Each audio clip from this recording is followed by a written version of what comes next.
بسم اللہ الرحمن الرحیم۔ پیارے دوستو، چنگیز خان کو تاریخ نے بڑے ہی برے الفاظ میں یاد رکھا کیونکہ وہ بہت ہی برا جنگجو تھا۔ اس نے تباہی اور بربادی کی ایسی داستانیں رقم کی ہیں، جب ہم سنتے ہیں تو کانپ جاتے ہیں۔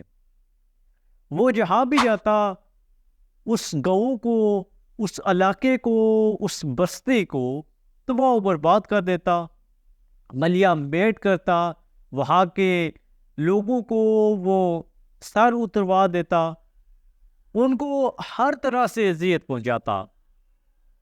یہ چنگیز خان کی کہانی کی ایک طرفہ سٹوری ہے، یعنی چنگیز خان کی سٹوری کا ایک رخ ہے۔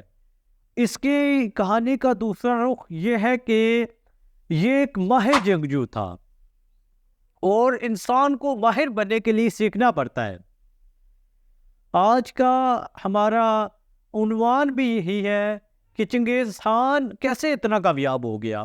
اس کی وجہ اس کا ہر چیز سے سیکھنا تھا، لرن کرنا تھا۔ وہ جہاں بھی جاتا وہاں کی تہذیب و ثقافت سے سیکھتا، وہاں کے لوگوں سے سیکھتا، وہاں پر جو اسے لوگ ملتے، وہ لوگ جو اپنے فن میں ماہر ہیں، ان کو بھی اپنے ساتھ ملاتا، ان سے سیکھتا، نہ صرف خود سیکھتا بلکہ اپنے لوگوں کو بھی سکھلاتا، اور وہ لوگ جو جنگ کے ماہر ہیں ان کو اپنی فوج کو سکھانے کے لیے لگا دیتا۔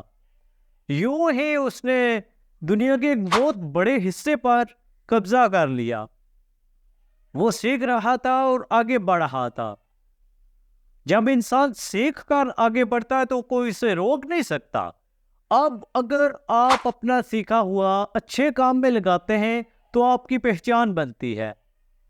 چنگیز خان نے لوگوں کو بہت ظلم و ستم کا نشانہ بنایا۔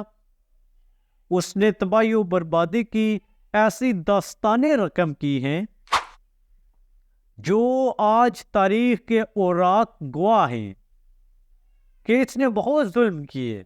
لیکن اس کی کہانی کا دوسرا رخ بھی آج کی ویڈیو میں ہم نے بیان کیا۔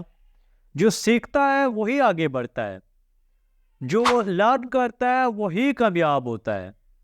امید کرتے ہیں کہ یہ ویڈیو آپ کو پسند آئی ہوگی۔ ہمارے یوٹیوب چینل کو سبسکرائب کر لیں اور اس ویڈیو کو لائک کر کے اپنے دوستوں کے ساتھ شیئر ضرور کیا کریں۔